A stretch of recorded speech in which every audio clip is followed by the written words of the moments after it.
abordar los temas correspondientes a juicio sucesorio y divorcio bilateral. Primeramente, voy a hacer una breve presentación de su servidora con fines exclusivamente de conocernos. Mi nombre es Sara Anabel Flores Peña, soy actualmente jueza adscrita al Juzgado Sexto Familiar del Distrito Judicial de Toluca. En cuanto a mi trayectoria académica, soy licenciada en Derecho por la Universidad Nacional Autónoma de México, egresada de la Facultad de Estudios Superiores Aragón.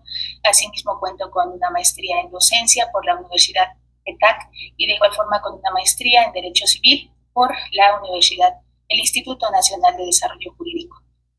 Asimismo, les comparto, he tenido oportunidad de impartir cátedra en la Universidad Nacional Autónoma de México, precisamente en la Facultad de Estudios Superiores Campus Aragón, así como también en la Facultad de Derecho de la Universidad Autónoma del Estado de México, en diversas asignaturas que se imparten en estas licenciaturas en Derecho dentro de estas dos facultades a que les he hecho mención.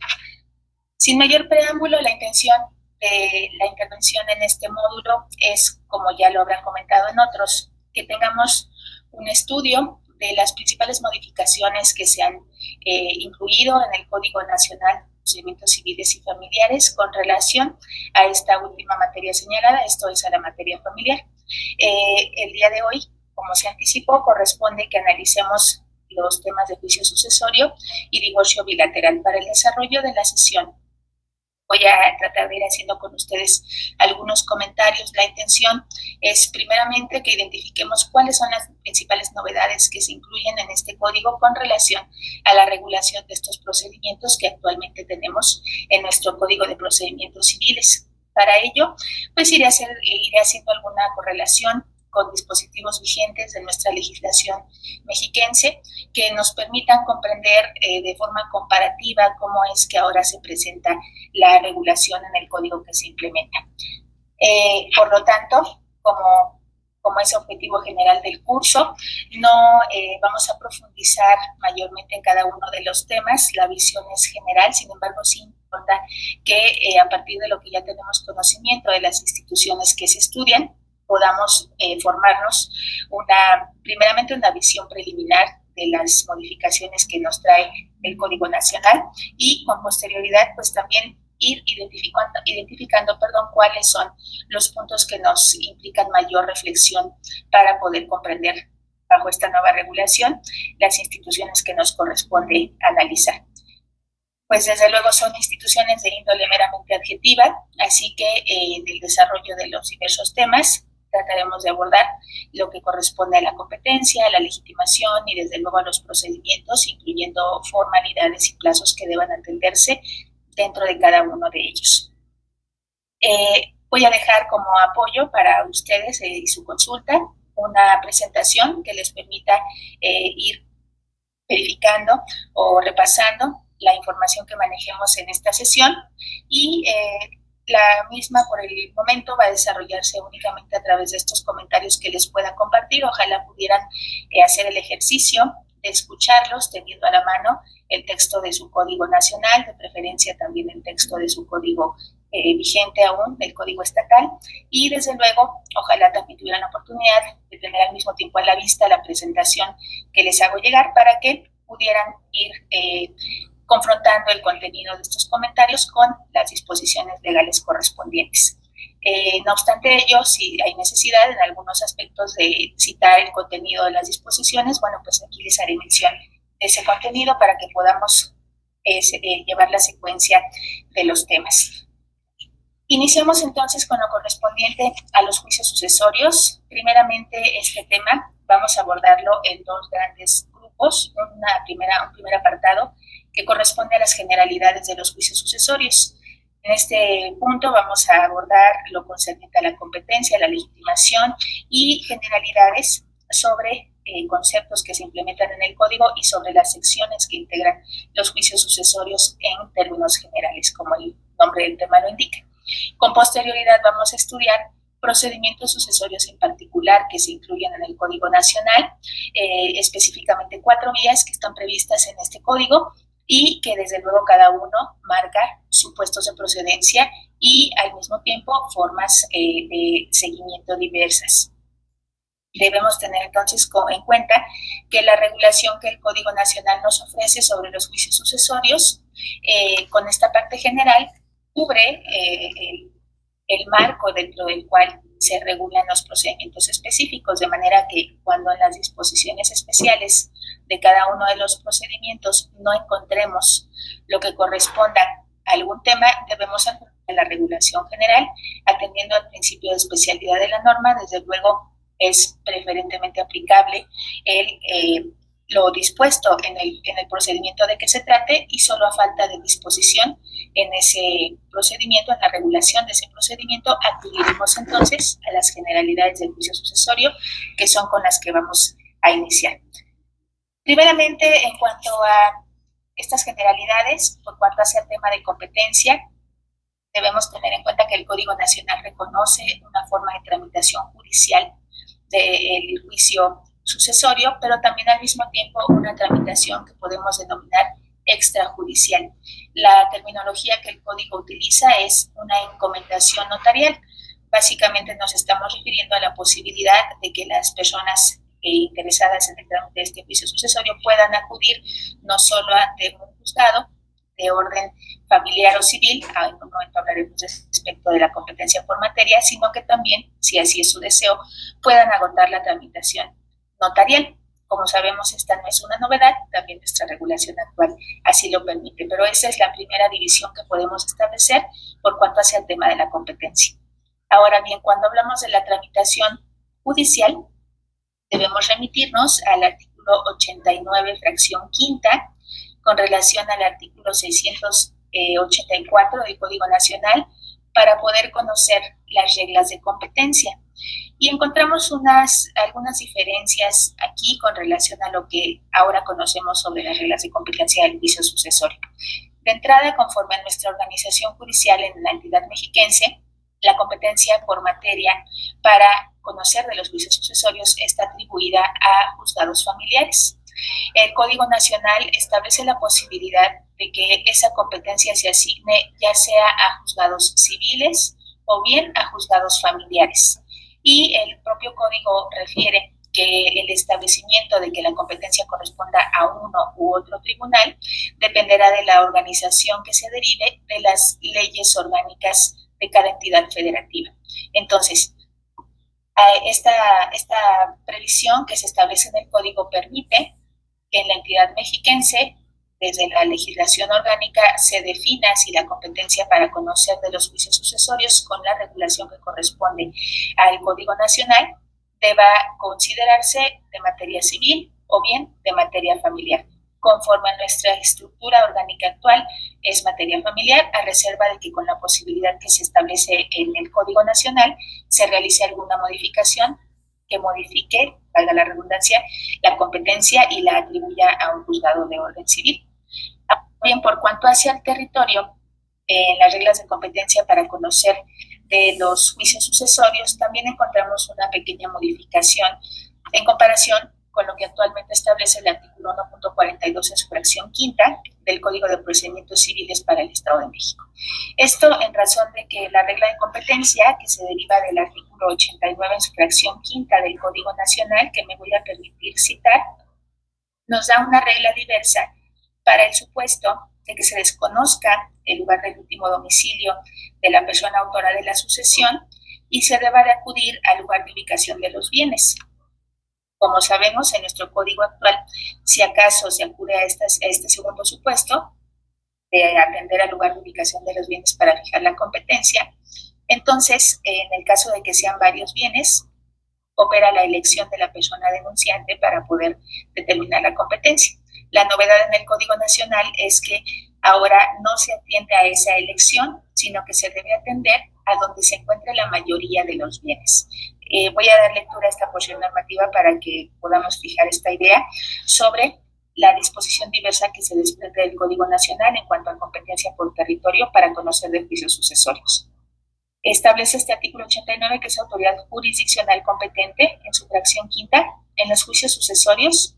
La autoridad jurisdiccional en cuya jurisdicción haya tenido su último domicilio el autor de la sucesión A falta de ese domicilio, lo será el de la ubicación de los bienes inmuebles que forman la herencia, y si estuvieran en varias jurisdicciones, el de aquel donde se encuentre el mayor número. A falta de domicilio y de bienes inmuebles, el del lugar del fallecimiento de la persona autora de la herencia, sin que pueda alterarse el orden anterior. Entonces, como notamos, esta regla únicamente implementa una modificación en cuanto a la competencia por territorio, cuando se define a partir de la ubicación de los bienes. Ahora bien, en cuanto hace a la tramitación extrajudicial o encomendación notarial a que hace referencia el Código Nacional, podemos encontrarla regulada en los artículos 702 y 703 del Código Nacional. Estos artículos son correspondientes a nuestros actuales artículos de la legislación mexiquense 4.77 y 4.82.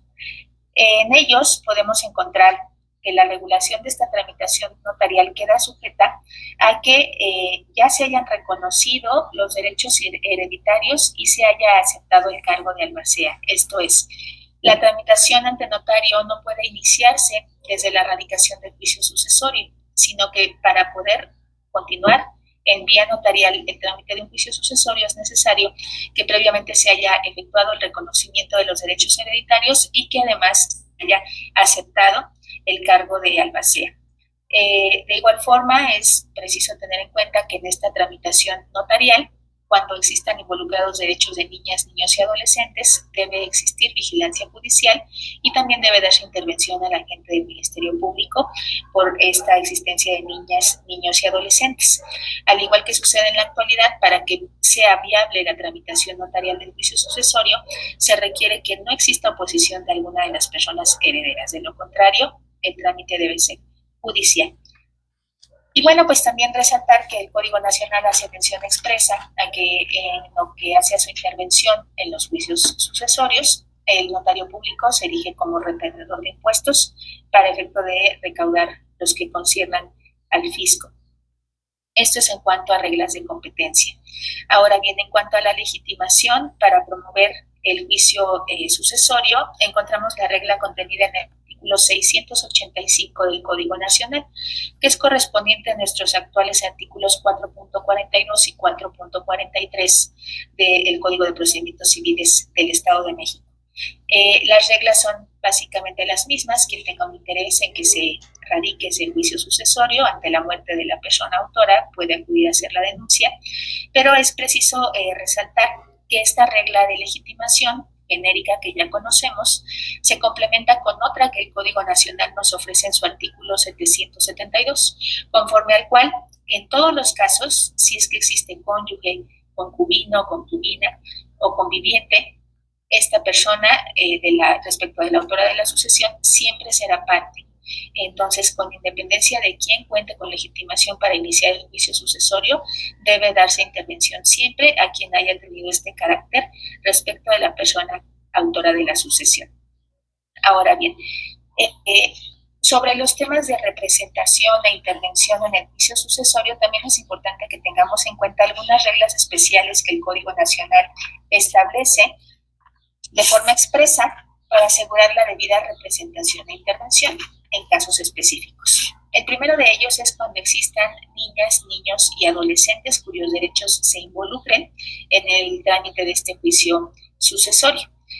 Si se llega a dar esta intervención, la representación de niñas, niños y adolescentes recaerá primeramente en el padre o la madre a quienes les corresponda el ejercicio de la patria potestad.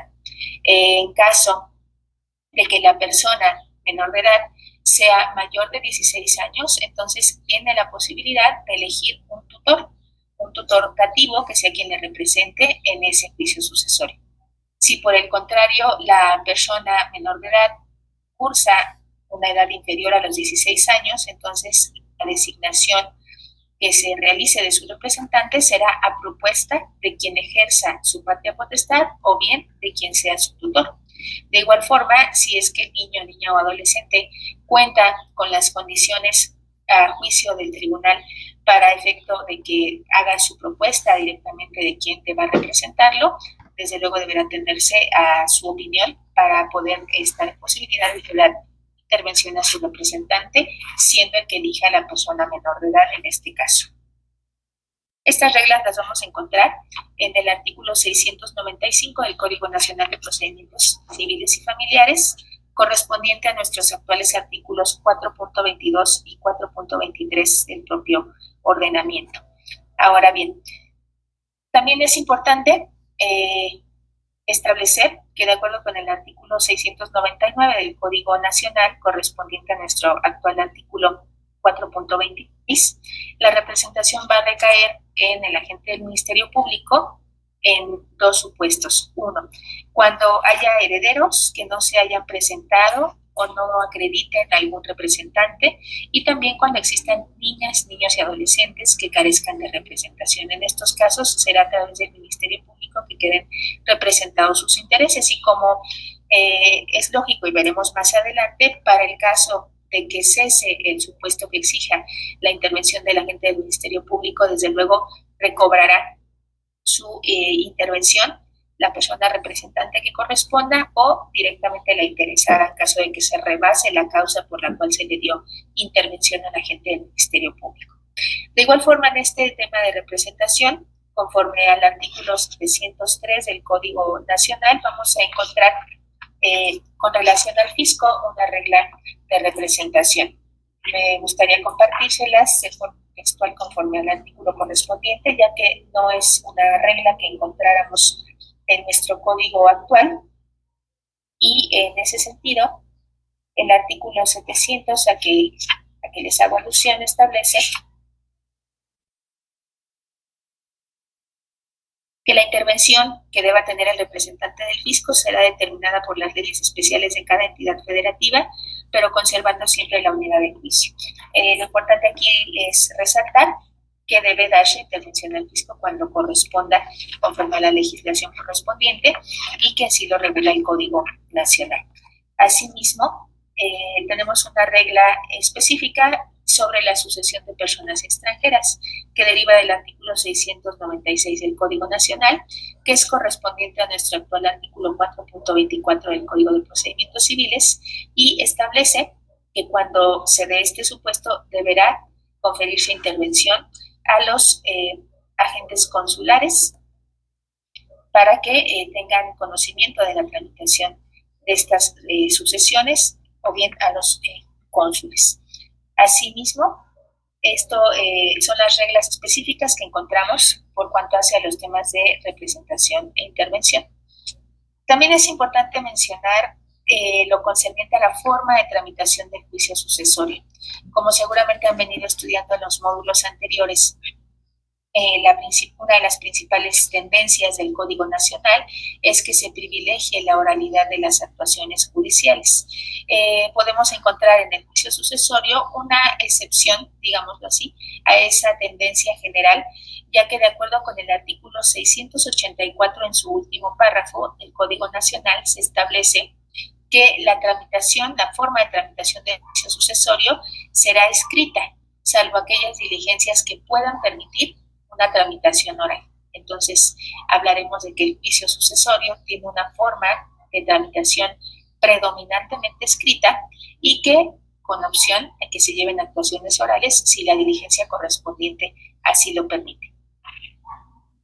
Ahora bien, en estas generalidades del juicio sucesorio es muy importante también estudiar dos figuras que el Código Nacional distingue, una de las cuales ya conocemos a partir de nuestra regulación actual y otra que resulta ser novedosa y se vincula con la que ya conocemos. Me refiero a los conceptos de remisión y acumulación. Ambos conceptos tienen como base común que se actualizan cuando existe relación del juicio sucesorio con algún otro juicio que tenga que ver, vamos a ver en un momento los supuestos, con lo que se resuelve en el juicio sucesorio, con el objeto del juicio sucesorio. En ambos casos, para que opere la remisión o la acumulación, debe ser un juicio sucesorio en donde no se haya emitido sentencia de adjudicación. Pero los supuestos son distintos. Como seguro tienen ya en cuenta, la figura de la acumulación ya la conocemos, está regulada actualmente en el artículo 4.25 del Código de Procedimientos Civiles. no resulta ser novedosa para nosotros. Ese artículo es correspondiente al artículo 698 del Código Nacional. Conforme a ese artículo 698, los supuestos de acumulación son los siguientes, se los cito. Son acumulables a los juicios sucesorios. Fracción primera, los juicios ejecutivos incoados contra la persona de cuya sucesión se trate antes de su fallecimiento. Fracción segunda, las demandas por acciones personales pendientes en primera o única instancia contra la persona de cuya sucesión se trate. Fracción tercera, los juicios contra la persona de cuya sucesión se trate respecto de acciones reales pendientes en primera o única instancia. Fracción cuarta, las demandas ordinarias o ejecutivas promovidas contra las personas herederas o legatarias en dicho carácter después de denunciada la sucesión.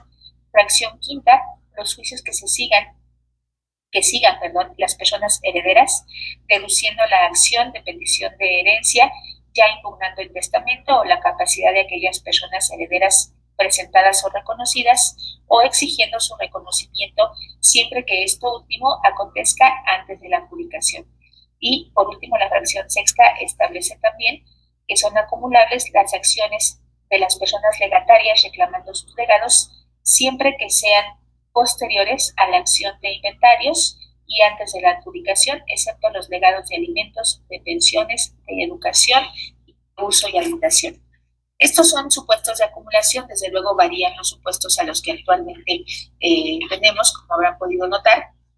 Sin embargo, el efecto de la acumulación, como sabemos, es que aquel juicio que guarda vinculación con el sucesorio, por la naturaleza universal y atrayente que éste tiene, se acumule al juicio sucesorio. El efecto de la acumulación, como en todo caso, es que ambos procesos se sigan por cuerda separada y sean resueltos en una misma sentencia. La novedad que se implementa con el Código Nacional es la otra figura a la que les hacía referencia, que es la remisión. Esta no la tenemos expresamente regulada como tal en el Código actual, y en el artículo 697 del Código Nacional es que se implementa esta figura de remisión. Como les mencionaba, opera siempre y cuando no haya sentencia de adjudicación dictada. Se da cuando haya una vinculación con algún otro proceso, en los supuestos que en un momento comentaremos, pero hay una diferencia en el efecto. Los juicios que sean susceptibles de remisión al juicio sucesorio no se tramitarán por la autoridad que está conociendo del juicio sucesorio. Sencillamente se trata de asuntos en donde la autoridad que conoce del sucesorio debe tener noticia de lo que se haya resuelto en ese juicio vincular, pero de ninguna forma lo atrae para su resolución. Van a seguir igualmente por cuerda separada, lo va a resolver la autoridad que originalmente conocía de él, y únicamente se habrá de poner en conocimiento a quien conoce el juicio sucesorio para que lo tenga en consideración al momento de dictar la resolución de adjudicación en este proceso. La remisión está contemplada en el artículo 697 del Código Nacional, y voy a permitirme citar los supuestos en los que procede de acuerdo con dicho numeral. Serán remitidos a los juicios testamentarios y a los intestamentarios siempre que no se haya dictado sentencia de adjudicación. Fracción primera, todos los juicios ordinarios y especiales, ya sean por acciones reales, personales o las ejecutivas, siempre que las demandas sean incoadas en contra de la persona de cuya sucesión se trate, por lo que se suspenderán hasta la designación de albacea, debiendo informar la autoridad jurisdiccional que conozca de la sucesión, sin que por ello se suspenda otra cosa que la adjudicación de los bienes en la partición, hasta en tanto se concluyan los juicios con sentencia ejecutoriada, para ser remitida al juicio sucesorio y sea considerada en el haber hereditario. Y fracción segunda, todas las sentencias ejecutoriadas de las demandas ordinarias y ejecutivas que se dedujeron contra los herederos de la persona cuya sucesión se trate, cuando afecte a otros acreedores de la sucesión en su calidad de tales, denunciado el intestado.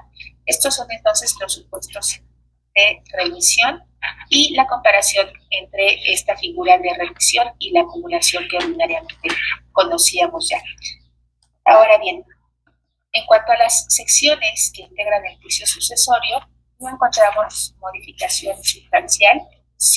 Siguen siendo 4 secciones las que ya están reguladas en nuestro actual Código de Procedimientos Civiles en su artículo 428 y así se desprende del correspondiente 704 del Código Nacional.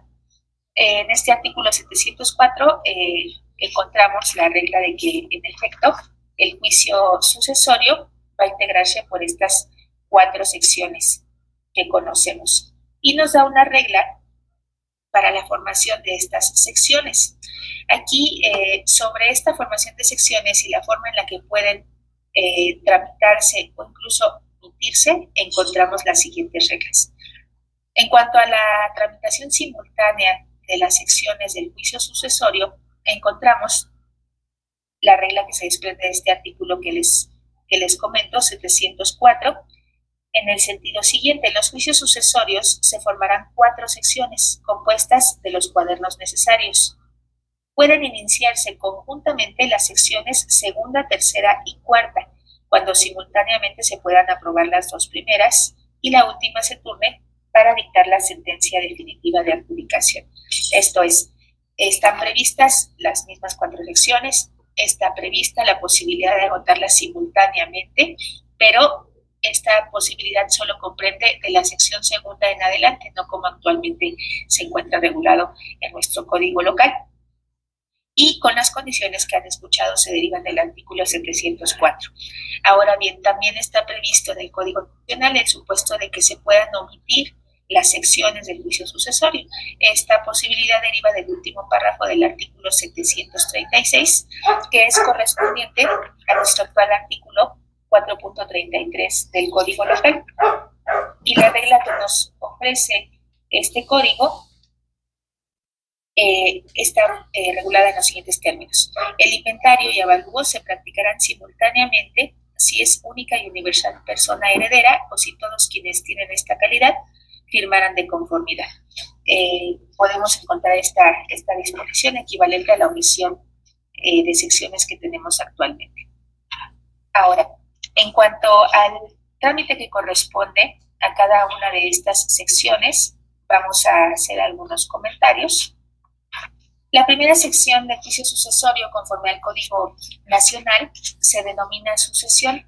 Está regulada en el artículo 705 de este Código Nacional, que es correspondiente al artículo 4.29 del Código de Procedimientos Civiles.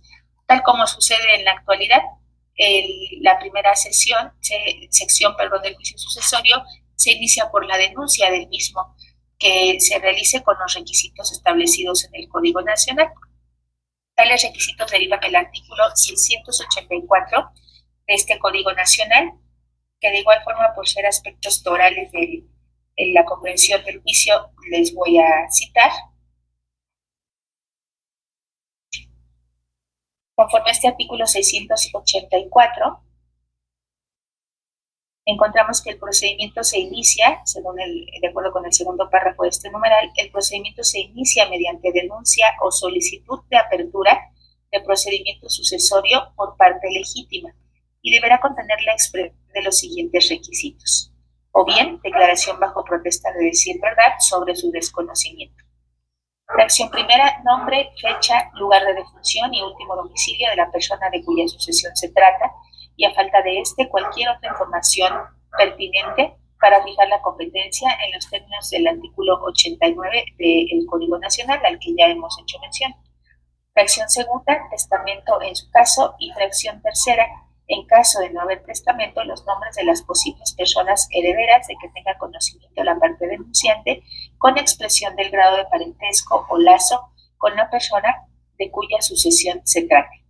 Entonces, estos requisitos de la denuncia, pues, son ya de todos conocidos, no encontramos alguna diferencia. Si acaso la mención expresa en el código de que en caso de desconocerse esos requisitos debe hacerse mención bajo protesta de decir verdad, de que sí, esto es, de que se desconoce. Y podemos decir que estos requisitos del Código Nacional son correspondientes a los actuales artículos 4.36, 4.42 y 4.43 del Código Local. De igual forma, esta denuncia debe contar con los documentos anexos que se encuentran previstos en el artículo 685 del Código Nacional. Este artículo 685 establece que a partir de la denuncia deberán incorporarse aquellos documentos que justifiquen la calidad de las personas que pueden denunciar el juicio sucesorio. Esto es, a partir de este numeral encontramos que como documento anexo a la denuncia debe acompañarse aquel documento que justifique la legitimación de quien acude a efectuar dicha denuncia. Así también la primera sección del juicio sucesorio comprende recabar informes sobre la existencia o inexistencia del testamento que nos permita verificar, por una parte, si efectivamente no hay testamento para poder continuar una tramitación de intestado, o bien, si es que se presentó algún testamento junto con la denuncia, corroborar que sea la última disposición testamentaria que se haya otorgado por la persona autora de la sucesión. El Código Nacional establece que estos informes podrán recabarse de manera física o electrónica y están regulados en el artículo 710 de este Código Nacional. Conforme a dicho numeral, los informes que deben recabarse son los siguientes.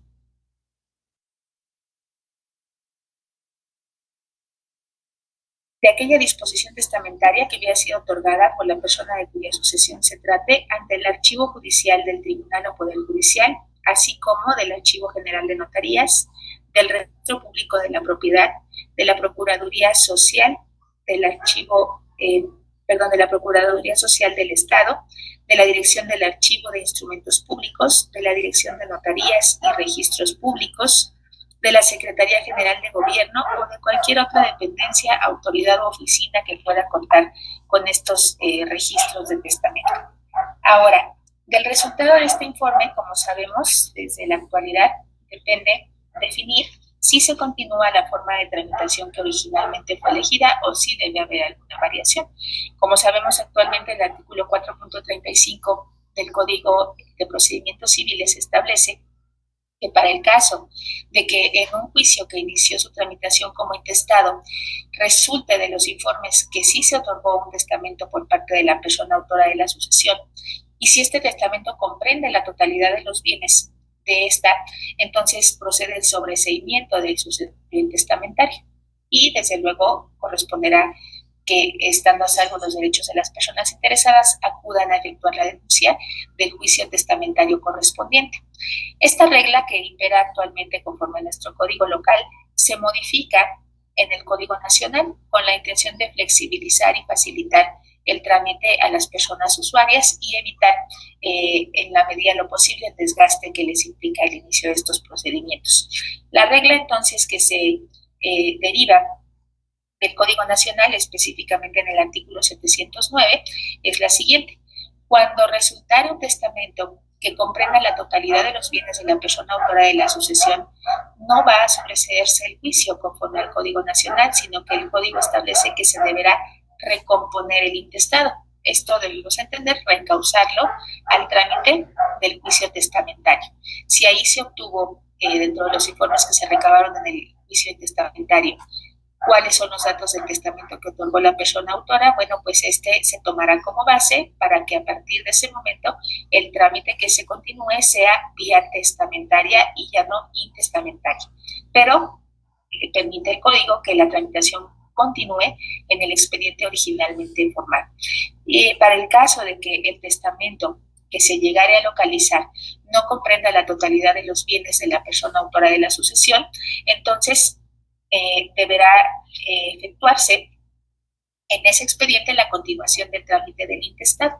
Se dejará salvo el derecho de las personas interesadas para que inicien el juicio testamentario correspondiente y en su momento estos dos trámites deben acumularse para ser resueltos en una misma sentencia.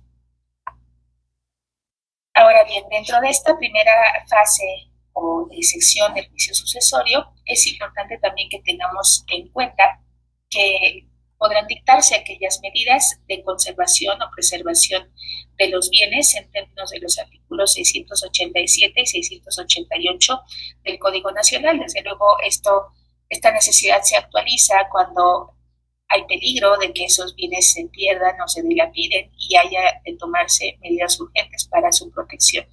Los lineamientos los encontraremos precisados en estos numerales.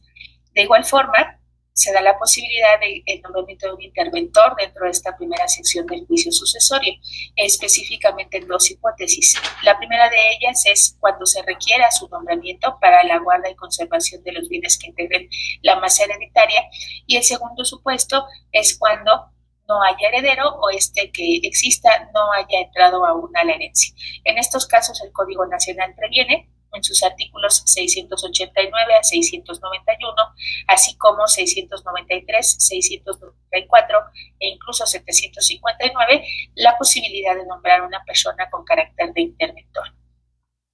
Ahora bien, dentro de esta primera sección, de igual manera, tiene lugar la aceptación del cargo de albacea, esto regulado en el artículo 701 del Código Nacional, y aquí es importante hacer notar que hay variación en cuanto a los plazos que actualmente nos rigen para estos fines, y se establece en el Código Nacional que la aceptación del cargo de albacea deberá darse dentro de los 3 días siguientes a su notificación, y que la persona que resulte designada albacea tiene la obligación de garantizar el desempeño de su encargo.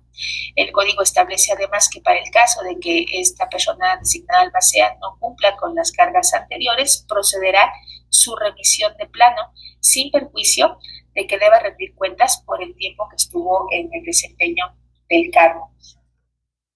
Estos son los actos que integran la primera sección. En términos generales, los aspectos que merecen ser resaltados como novedades en comparación con lo que actualmente está regulado en el Código Local.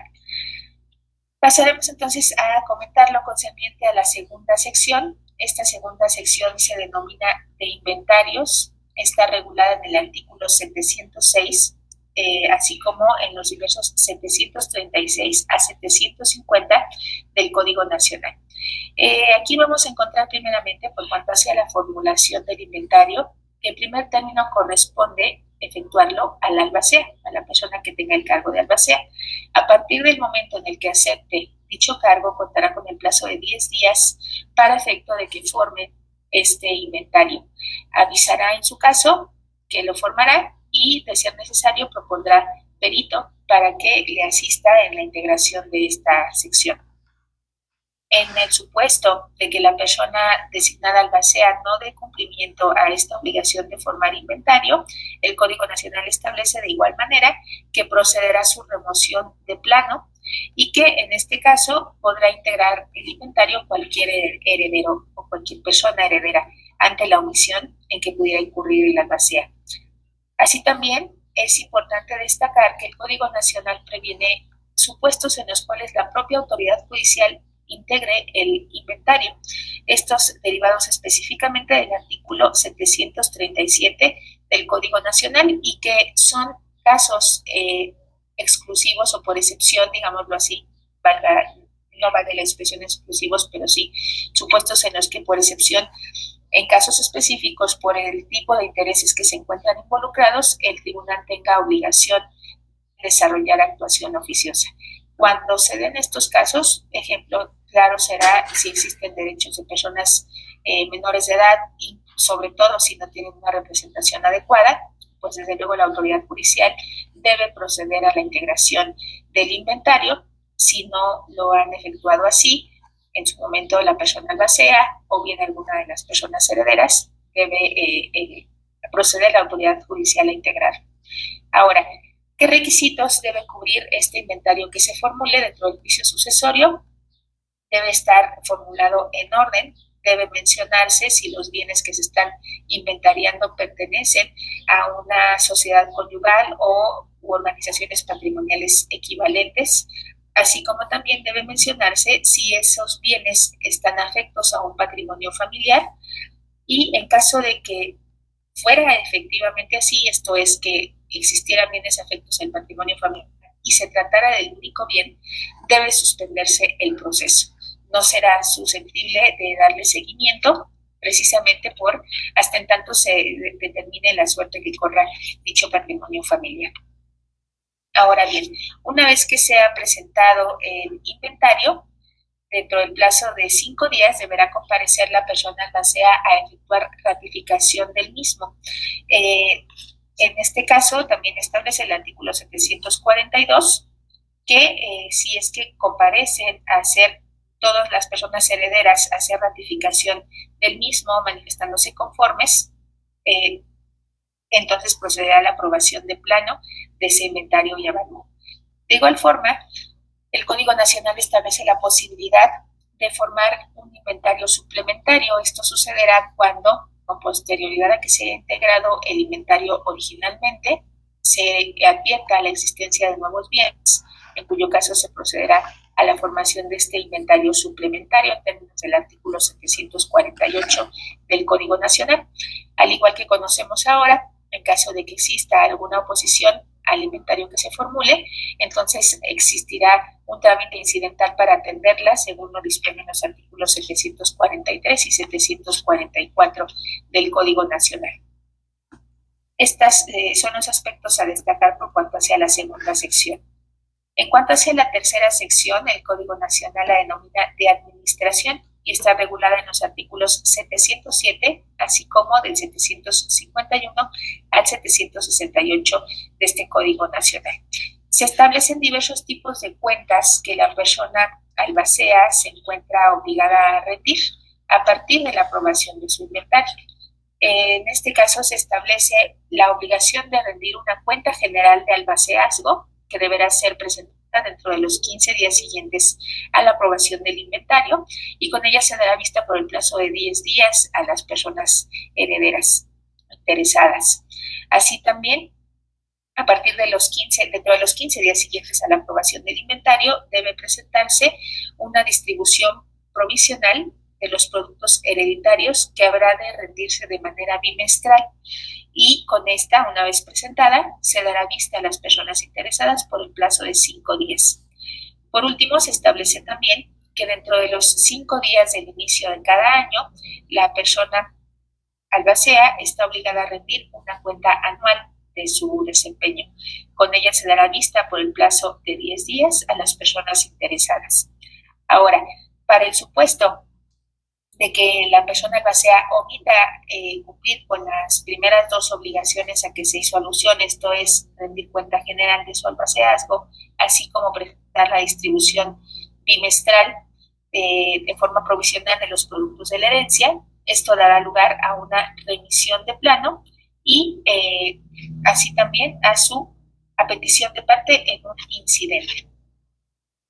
Cualquiera de las dos posibilidades, entonces me explico, si se incumple con cualquiera de estas dos obligaciones, puede darse la remoción de plano, pero también puede suceder que a petición de parte se abra un incidente para atender esa solicitud. En el último supuesto, esto es cuando se omite rendir la cuenta general de administración, entonces si acaso se da este supuesto, también procederá a la remoción de la persona albacea.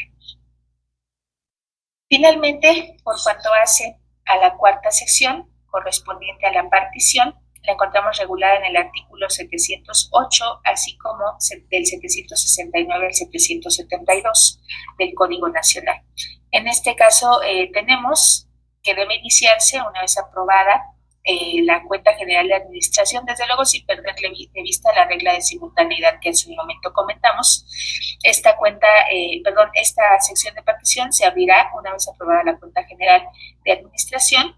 En este caso, contará la persona albacea con el plazo de 15 días para formular su proyecto de partición y en caso de que requiriera auxilio de peritos, se adicionarán 3 días al plazo originalmente concedido. Una vez que se llegue a aprobar esta última sección, se dictará la resolución de adjudicación y esta resulta ser apelable en ambos efectos. No sobra precisar que con relación a esta última sección, si existe alguna oposición, corresponde darle trámite incidental. Esto en términos del artículo 778 del Código Nacional. Ahora bien, esto es en cuanto a generalidad juicio sucesorio. Vamos a iniciar con los temas correspondientes a los juicios sucesorios en particular, o los procedimientos sucesorios que regula el Código Nacional, más bien dicho. Actualmente podríamos decir que solo tenemos previsto el juicio sucesorio testamentario, intestamentario y en su caso pues la tramitación especial que puede efectuarse de cualquiera de estos dos. El Código Nacional nos establece una gama más amplia de procedimientos especiales para el juicio sucesorio. En su momento es un ejercicio importante de reflexión que nosotros analicemos qué tanta diferencia existe entre uno y otro, qué tan gravoso puede resultar el cumplimiento de requisitos en uno u otro para las personas interesadas y en función de ello, pues cada interesado o interesada elegirá cuál es la vía que decida iniciar. Desde luego se conservan los trámites de juicio sucesorio intestamentario y testamentario. En una tramitación, digámoslo, tradicional u ordinaria, más bien ordinaria. En su tramitación ordinaria se conservan estos dos procedimientos y después vamos a encontrar otras dos variantes que tienen una intención de ser trámites sumarios que faciliten el acceso a la sentencia de adjudicación. Iniciaremos entonces por el juicio sucesorio intestamentario. Lo encontramos regulado a partir del artículo 715 del Código Nacional. Este juicio, como sucede en la actualidad, va a iniciar por una denuncia, con los requisitos, por las personas y ante las autoridades que hemos comentado en las generalidades. Una vez que se haga la denuncia, se procederá a la radicación de la misma. Se ordenará recabar los informes de sobre existencia o inexistencia del testamento. Se ordenará la notificación a las personas que puedan tener derechos a la herencia para que comparezcan a deducirlos. Y en caso de que desde la denuncia se haga una manifestación por las personas interesadas acerca de quién pueda desempeñar el cargo de albacea, deberá atenderse a ella ordenando la ratificación de la misma. Son las diligencias que corresponden a partir de la denuncia. Ahora bien, agotadas estas diligencias, se señalará una audiencia de recepción de información testimonial. Esto desde luego es algo novedoso con relación al trámite que nosotros conocemos actualmente del juicio intestamentario. Viene esta regla del artículo 716 del Código Nacional y la audiencia de recepción de información testimonial deberá señalarse para ser llevada a cabo dentro de los 15 días siguientes a que se hayan obtenido el resultado de estas diligencias subsecuentes a la denuncia. Encontramos aquí que la finalidad es que en esa audiencia dos personas dignas de fe manifiesten si las personas que están efectuando la denuncia son las únicas que puedan tener interés, así como también para el caso de que se invoque como causa del derecho a heredar alguna relación de hecho como el concubinato u otra equivalente, la información testimonial irá encaminada también a que se justifique a partir de ella la existencia de dicha relación que se invocó. También a esta audiencia debe ser citada la agente del Ministerio Público para efecto de que, si así lo desea, formule los pedimientos que considere. Si el agente o la agente del Ministerio Público formula pedimientos, con estos se dará vista a personas interesadas para que los atiendan. En caso de que no formule pedimentos, pues no habrá desde luego necesidad de esta vista, pero es importante hacer notar que la intervención de la agente del Ministerio Público puede dar lugar a algunos requerimientos específicos hacia las personas interesadas por el ejercicio de la representación social que le corresponde. Una vez que se haya llevado a cabo esta audiencia de recepción de información testimonial, dentro del plazo de 10 días se dictará una resolución interlocutoria de declaración de herederos, que desde luego es equivalente a lo que actualmente conocemos como el auto declarativo de herederos. Está regulado en los artículos 718 y 719 del Código Nacional y en este desde luego se establecerá con claridad a quienes se les reconoce derecho a heredar en la sucesión de que se trate. También en caso de que haya habido designación de albacea por las personas denunciantes y la misma se haya ratificado, deberá reconocerse esa designación y en el caso de que no hubiera designación de albacea, debe citarse a una junta que tendrá verificativo dentro de los 15 días siguientes, salvo el caso de que se trate de una persona única y universal heredera, en cuyo supuesto será esta quien resulte designada albacea. Mencionar por último, con relación al trámite de este juicio, que la apelación que procede contra esta resolución interlocutoria es una apelación con efecto devolutivo de tramitación inmediata. Desde luego, como les mencionaba, aquí encontramos que en la regulación del juicio sucesorio y testamentario no hay reglas específicas sobre cómo integrar la segunda, tercera y cuarta sección. Por lo tanto, ello implica que deberemos acudir a las reglas generales para encontrar cómo deban integrarse estas secciones. Ahora bien, tenemos algunas peculiaridades con relación al trámite de los intestados que también merecen ser mencionadas.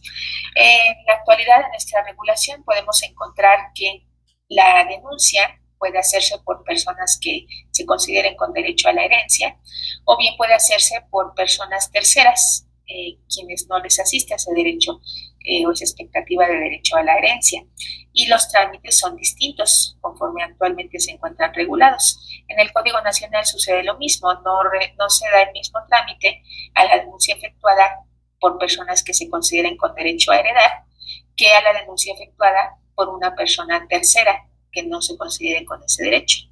Al mismo tiempo, dentro de las personas que se consideran con derecho a heredar, el Código Nacional también distingue dos formas, dos trámites distintos, dependiendo de si son, digámoslo, parientes más cercanos en líneas rectas o línea recta propiamente, de aquella denuncia que se pueda efectuar por parientes colaterales. Diremos que el trámite ordinario es el que hemos mencionado y vamos a analizar enseguida cuál es el trámite que el Código Nacional establece para el caso de que la denuncia sea presentada por una persona que invoque en su favor un parentesco colateral.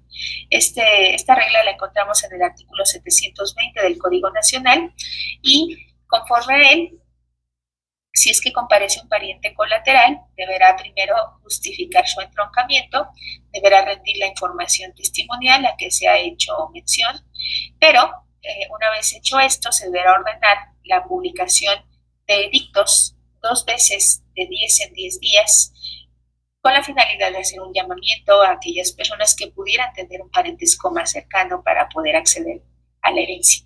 En esos edictos se anunciará la muerte de la persona respectiva, se anunciará también que murió sin dejar testamento. De igual forma, se deberá hacer mención del nombre y parentesco de la persona que realiza la denuncia. Así también deberá establecerse que la finalidad, como les comentaba, es llamar a aquellos que crean tener igual o mejor derecho a la persona denunciante, concediéndoles un plazo de 40 días hábiles para que comparezcan en su caso a deducir esos derechos hereditarios.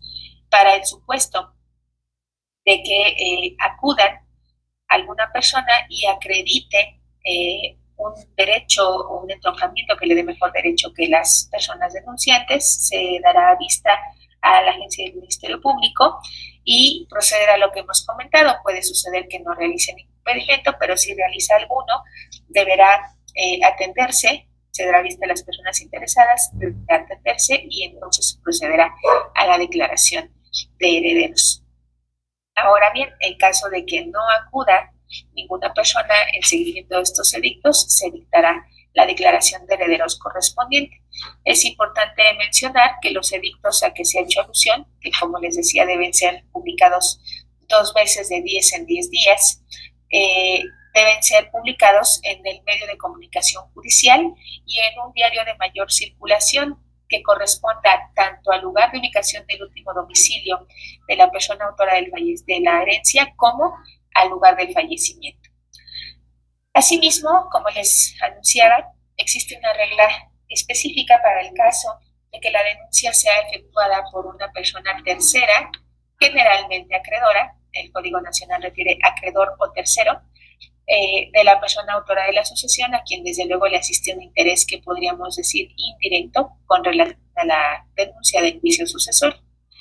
Si sucede una denuncia de esta naturaleza, se radicará el juicio, se ordenará recabar los informes de testamento y en caso de que no acudan herederos, de que no se nos hayan proporcionado datos para citarles y hasta ese momento no existe alguna persona que haya sido notificada o por cualquier otra causa se haya enterado de la tramitación de juicio sucesorio, entonces se mandará a hacer la publicación de dictos con la intención de llamar a estas personas interesadas, siguiendo las mismas reglas que se comentaron para el caso de la denuncia efectuada por colaterales. Esto es, se publicarán edictos 2 veces, de 10 en 10 días, en el medio de comunicación judicial, así como en un diario de mayor circulación, del lugar correspondiente al último domicilio de la persona autora de la sucesión, así como al del lugar del fallecimiento, con las especificaciones que se mencionaron, haciendo alusión a la persona autora de la sucesión, que ésta falleció sin dejar testamento, cuáles son los datos de la persona que denuncia y concederles el plazo a quienes puedan tener igual o mejor derecho para comparecer al juicio sucesorio, siendo este plazo de 40 días hábiles. Ahora bien, para el supuesto de que no comparezcan, entonces se señalarán herederos conforme al Código Civil. Aquí la regla cambia con relación a la denuncia por colaterales. Por lógicas razones, es una persona tercera, en su caso acreedora, de quien es autora de la herencia, y entonces deberá atenderse a las reglas que deriven del Código Civil para poder efectuar una declaración de herederos. Ahora, para el caso de que sí comparezca alguna persona que tenga interés en heredar, deberá expresar su parentesco, desde luego deberá justificar ese parentesco, se ordenará vista al agente del Ministerio Público para que, si así lo desea, realice los pedimientos que a su representación social corresponden, y se turnará a sentencia para dictar la declaración de herederos correspondiente. Esto es por cuanto al trámite ordinario del juicio sucesorio testamentario. Ahora bien, tenemos también el trámite del juicio sucesorio testamentario. En este juicio sucesorio testamentario, que podemos considerar ordinario, tenemos una regla, digamos, especial de competencia. Propiamente podríamos decir que aun cuando el Código Nacional la ubica dentro de la regulación del juicio sucesorio testamentario, pues pudiera darse el supuesto en alguna otra forma de tramitación, de las que veremos son más ágiles. Y la regla deriva del artículo 726 del Código Nacional, en donde se establece que si la federación o la entidad federativa son parte, deberá atenderse a reglas que se establezcan en la legislación respectiva cuando concurran con particulares. Entendemos aquí que la intervención de la federación o una entidad federativa dará motivo para que la competencia sea de orden federal y entonces conozca a una autoridad de esa naturaleza del juicio sucesorio. Ahora bien, este juicio sucesorio testamentario en su tramitación ordinaria igualmente iniciará por una denuncia, en términos de lo que establece el artículo 727 del Código Nacional. A partir de ella se radicará el juicio y se ordenará recabar los informes sobre existencia del testamento para verificar que sea la presentada la última disposición testamentaria que haya otorgado la persona autora de la sucesión. En caso de que resulte un informe negativo al respecto sobre la existencia del testamento diverso que debiera ser atendido, en términos del artículo 728 del Código Nacional, debe procederse a la notificación a las personas herederas, así también a la notificación al agente del Ministerio Público, esto en términos del artículo 732 del propio Código Nacional. La intención de notificar al agente del Ministerio Público en este trámite es que represente a aquellas personas herederas cuya ubicación o paradero se ignore, así como también para que pueda representar a aquellos que hayan sido debidamente citados, pero no hayan comparecido. Reiterando de igual manera que para el caso de que alguna de esas causas quede rebasada, pues también dejará de ejercerse esta representación por parte del agente del Ministerio Público. De igual forma, en caso de que se desconozca el domicilio de alguna persona heredera, deberá procederse, conforme a las reglas generales del Código Nacional, a notificar a través de dictos. De igual forma, deberá tenerse en consideración que si debe realizarse notificación a herederos que hayan sido reconocidos como personas ausentes o desaparecidas, dicha notificación deberá efectuarse por conducto de quienes sean sus representantes. Y también deberá nombrarse un tutor especial cuando existan niñas, niños o adolescentes si su si su representante, es también heredero o heredera. Eso en términos del artículo 733 del Código Nacional, y desde luego con la finalidad de que dicha persona menor de edad tenga una representación neutral dentro del juicio sucesorio. Una vez que se ha agotado esta primera fase de la tramitación, deberá citarse a una audiencia dentro de los 20 días siguientes. Este plazo operará si todas las personas señaladas como herederas o locatarias en el testamento correspondiente radican en el lugar del juicio, porque para el supuesto de que radiquen en diversos lugares, el tribunal a su juicio fijará la audiencia dentro de un plazo prudente que desde luego podrá exceder de los 20 días que se plantean originalmente. Ahora bien, en esta audiencia básicamente se agotará el reconocimiento del albacea testamentario si es que existe ese nombramiento, o bien, si no existiera, deberá procederse a su designación por parte de quienes comparezcan a dicha audiencia. Así también podrá comprender el nombramiento de una persona interventora en caso de ser necesario, según dispone el artículo 735 del Código Nacional, y también deberá dejarse constancia de si se efectúa o no impugnación de la validez del testamento, así como de la capacidad para heredar. En caso de que no se plantee impugnación sobre estos aspectos, procederá a declarar la validez del testamento y reconocer como personas herederas a quienes se encuentran señaladas en él. Si por el contrario se plantea una impugnación sobre la validez del testamento o bien sobre la capacidad para heredar de quienes hayan sido señalados con derecho en el mismo, entonces estará a salvo el derecho de la persona interesada para que promueva lo que a su interés corresponde en un juicio ordinario. Ese trámite no suspenderá el trámite del juicio sucesorio testamentario, pero sí suspenderá el dictado de la sentencia de adjudicación. Estas son las reglas que nos encontramos con relación al juicio sucesorio testamentario en su tramitación ordinaria. De igual forma, encontramos que el Código Nacional previene dos maneras más de tramitar los juicios sucesorios. Una es específicamente para los intestados y es denominada procedimiento especial de los intestados. Está regulada en el artículo 711 del Código Nacional. ¿Cuáles son los presupuestos que deben actualizarse para que se acceda a esta forma de tramitación? Primeramente, que no haya controversia entre las personas herederas, así también que estas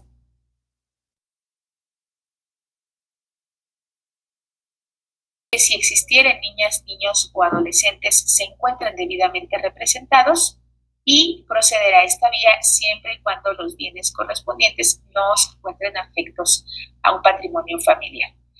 De darse estos supuestos, será dable atender el juicio en procedimiento especial de los intestados, que iniciará igualmente por una denuncia dentro de los artículos 712 y 715 del Código Nacional. Con ella se radicará el juicio sucesorio. Deberán recabarse informes sobre inexistencia de testamento en términos del artículo 713 del Código Nacional, y deberá señalarse dentro de los 20 días siguientes una audiencia en donde se realicen diversos actos procesales. En primer término, se llevará a cabo la examinación de los documentos, así como de testigos en su caso.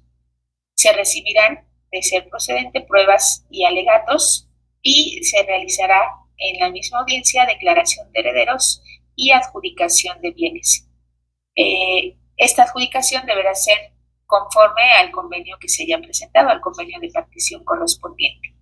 Así también deberán las personas interesadas señalar a notario público para la protocolización de la resolución. Y dentro de los 3 días siguientes deberán ser citadas las personas interesadas a una audiencia para escuchar la sentencia que se emite. En esa audiencia se dictará el fallo final, se hará desde luego alusión a los puntos resolutivos que se hayan contenido en esa resolución, se deberá entregar copia simple a las partes. En caso de que no comparezcan las partes de esa audiencia, deberá hacérseles saber que la copia se encuentra a su disposición, establece el Código Nacional, en la oficina judicial. Podemos interpretar que se refiere a la secretaría que corresponda al juzgado de que se trate. Y estas son las formalidades que se deben atender en el procedimiento especial de los intestados. Ahora bien, para el caso de que llegara a presentarse controversia, entonces este procedimiento especial no puede continuar y la tramitación deberá seguirse bajo el trámite ordinario.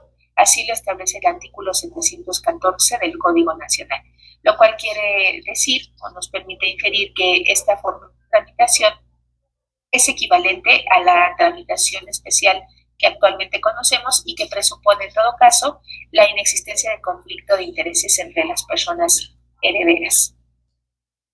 En estos procedimientos especiales del juicio sucesorio encontramos también el denominado procedimiento sucesorio no controvertido vía judicial. En este caso no hay disposición que establezca que sea un procedimiento privativo para la sucesión testamentaria o intestamentaria. Por lo tanto, debemos entender que puede proceder en ambos casos sobre la premisa igualmente de que no exista controversia entre personas herederas y legatarias. En este caso, una vez que se presente la denuncia con los requisitos correspondientes en términos del artículo 799 del Código Nacional, esta se radicará, según dispone el diverso artículo 801 del Código Nacional, se ordenará recabar los informes del testamento sobre la existencia o inexistencia del testamento. Aquí resalta que además deberá mandarse a recabar informe sobre los bienes que pudieran estar registrados a nombre de la persona autora de la sucesión y también sobre aquellos gravámenes que pudieran estar afectando dichos bienes. Así también resalta que en este trámite deberá recabarse por el registro civil la certificación de las actas correspondientes para la justificación de los derechos hereditarios. Después de efectuarse lo anterior, se procederá a la presentación y revisión del inventario y avalúo, así como del proyecto de partición. Se señalará una audiencia dentro de los 20 días siguientes, según dispone el artículo 803 del Código Nacional, y en esta audiencia se efectuarán los siguientes actos. En primer término, se hará la declaración de herederos o el reconocimiento de los que hubieran sido designados como tales en el testamento correspondiente. Así también se hará el reconocimiento del albacea designado en el testamento o bien de la elección que se haya hecho por las personas que comparezcan a esta audiencia, que desde luego se entiende tienen interés y facultades para poderlo hacer. Pero también resalta en este apartado que en determinado supuesto de no obtener esa designación, podrá ser el tribunal quien realice la designación de albacea.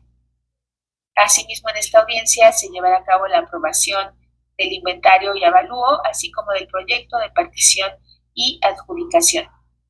Y por último, se ordenará remitir a la notaría de la elección de las personas interesadas para la protocolización correspondiente. Es importante mencionar que en este procedimiento sucesorio no controvertido vía judicial, como se ha referido, se citará a las personas interesadas a una audiencia y desde luego ello implica que pueda darse el supuesto de que no acudan todas estas personas a la audiencia. En caso de que esto suceda, la audiencia podrá ser diferida por única ocasión. Este diferimiento tendrá el efecto, desde luego, de señalar una nueva fecha para que las personas interesadas acudan. Si en esa segunda ocasión de nueva cuenta no acuden, entonces corresponderá archivar el expediente por falta de interés. Al igual que en el procedimiento que estudiamos de forma inmediata anterior, en este se presupone la inexistencia de conflicto entre las partes, por lo tanto es necesario que comparezcan todas para la celebración de la audiencia. De no hacerlo así, procederán los efectos a que se ha hecho alusión, primeramente un diferimiento, pero en caso de que persista la inasistencia, procederá entonces archivar el expediente por falta de interés. De igual forma, para el caso de que surja un conflicto de intereses entre las personas interesadas e incluso también para el caso de que éstas no logren acreditar la propiedad de los bienes que hayan inventariado como integrantes del patrimonio de la persona autora de la sucesión, entonces deberá concluirse este procedimiento e iniciar el juicio sucesorio que corresponda, según establece el artículo 804 del Código Nacional. Esto es, entendemos, el juicio sucesorio, testamentario o intestamentario en su forma de tramitación ordinaria. Hasta aquí es que podemos hacer los comentarios sobre las principales novedades que el Código Nacional implementa en cuanto al trámite de los juicios sucesorios. Corresponde también a este módulo abordar el tema relativo al divorcio bilateral. Como sabemos, en la actualidad, en nuestra legislación adjetiva civil, tenemos previsto el que se denomina divorcio por mutuo consentimiento. Es una forma muy similar a la que el Código regula bajo la denominación de divorcio bilateral. Desde luego, esto presupone que sean ambas personas cónyuges quienes realicen la solicitud de divorcio para poder obtener su disolución, la disolución de su matrimonio. Por ende, debe entenderse que quienes se encuentran legitimados para iniciar este procedimiento, pues desde luego son las personas que contrajeron matrimonio y ahora desean divorciarse. Ahora bien, en cuanto a la competencia para conocer de este tipo de divorcio, podemos dividirla en tres grupos. El Código Nacional establece que podrá conocer de este divorcio bilateral la autoridad jurisdiccional correspondiente al último domicilio conyugal, salvo que exista sumisión expresa. También podrá conocer de este divorcio bilateral la persona notaria pública, en términos del artículo 661 del Código Nacional, y esto será posible únicamente cuando no existan hijos, cuando los que existan ya no sean menores de edad, o bien cuando, y además cuando no existan bienes o deudas que deban ser susceptibles de liquidación. Solamente ante la ausencia de estos elementos, esto es de hijos menores, de bienes y de deudas, será procedente que la tramitación del divorcio bilateral se lleve a cabo por vía notarial. De igual forma, tenemos que existe una tercera regla para la competencia que permite resolver este divorcio bilateral y que está conferida a las oficialías del registro civil en términos del artículo 662 del Código Nacional. En este caso también se exige que no haya hijos, que en su caso estos ya no sean menores de edad o no requieran alimentos, así también que no existan bienes o deudas que sean susceptibles de liquidación. Si es que se dan estos supuestos, las personas interesadas podrán acudir mediante una solicitud ante la oficialía del registro civil que corresponda. Habrán de comparecer a ratificar esa solicitud ante dicha oficialía, la cual procederá, en caso de ser ratificada la solicitud, a emitir el acta de divorcio correspondiente y realizar la anotación respectiva en el acta de matrimonio. En suma, la competencia para conocer de este divorcio bilateral está conferida ya sea a la autoridad jurisdiccional, a notarías públicas o bien a oficialías del registro civil. También es importante mencionar que cuando se encuentran afectados derechos de niñas, niños o adolescentes en estos procedimientos de divorcio bilateral, deberá darse intervención al agente del Ministerio Público para que ejerza su respectiva representación social. Este procedimiento va a iniciar a partir de una solicitud que debe reunir los requisitos establecidos en el artículo 656 del Código Nacional, que me permitiré citar.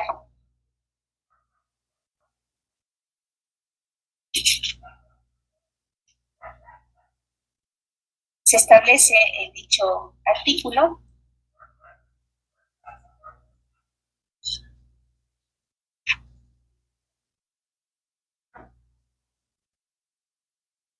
que cuando se presente la solicitud ante la autoridad jurisdiccional debe acompañarse copia certificada física o electrónica del acta de matrimonio de la unión que se pretenda disolver. En su caso, copia certificada física o electrónica de las actas de nacimiento de las hijas e hijos menores de edad y una propuesta de convenio que debe contener lo siguiente: En caso de existir hijas o hijos menores de edad, debe determinarse quién ejercerá su guarda y custodia, la fijación de la pensión alimenticia que les corresponderá y el establecimiento de un régimen de convivencias, así como la pensión alimenticia que en su caso pudiera corresponder al o la divorciante, así como también debe contener la forma en que deban distribuirse los bienes, derechos y obligaciones que se hayan adquirido durante el matrimonio de conformidad con el régimen patrimonial al que estuviera sujeto dicho matrimonio.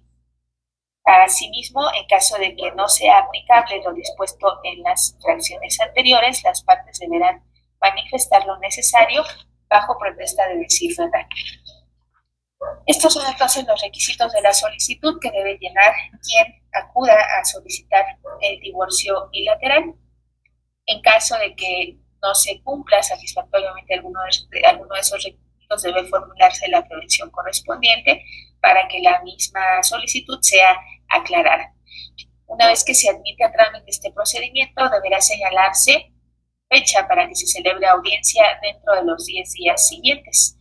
En este caso, encontramos una regla muy similar a la del último procedimiento sucesorio que estudiamos, para el caso de que las personas interesadas no asistan. Esto es, si las personas solicitantes del divorcio no acuden a la primera fecha que se señala para la celebración de la audiencia, donde se revisará su convenio y en su caso se dictará sentencia, procederá a señalar una nueva fecha para efecto de que éstas puedan acudir en esa segunda oportunidad. Solo para el caso de que en esta segunda oportunidad no acudan, entonces se ordenará el archivo del expediente, desde luego por la falta de interés que se presenta. Si a la primera audiencia o en su defecto a la segunda las personas interesadas acuden, lo que se realizará dentro de esta audiencia será ratificar en primer término por parte de las personas solicitantes su escrito de solicitud de divorcio, revisar el convenio que están proponiendo para regular las consecuencias de la disolución de su vínculo matrimonial, en su caso aprobarlo, de ser el supuesto, previo cumplimiento de las prevenciones o aclaraciones que resulten, y con posterioridad se emitirá ahí la sentencia de divorcio. Resalta también que el Código Nacional previene que en esa misma audiencia debe ser entregado a las personas interesadas el oficio dirigido a la oficialía del registro civil correspondiente. Esto lo establece el artículo 660 del Código Nacional para efecto de que puedan acudir de inmediato a realizar su trámite de inscripción del divorcio bilateral. Y de igual forma es importante mencionar que cuando el convenio que se presente para obtener para regular las consecuencias de la disolución del vínculo matrimonial contenga alguna donación, el tribunal deberá ordenar que ese convenio se anote preventivamente en el registro público de la propiedad. Así lo dispone el artículo 659 del Código Nacional. Y bien, pues en términos generales hemos cubierto la totalidad de los temas que corresponden al módulo 3. Como les mencionaba, esperando sea de su utilidad esta correlación de información, en realidad no son aportaciones de la voz, son desde luego una reseña, una presentación de la manera en la que el Código Nacional viene a regular de manera distinta en algunos aspectos los procedimientos correspondientes al juicio sucesorio, así como al divorcio bilateral. Ha sido un gusto compartir con ustedes esta exposición. Ojalá les resulte útil. Muchas gracias.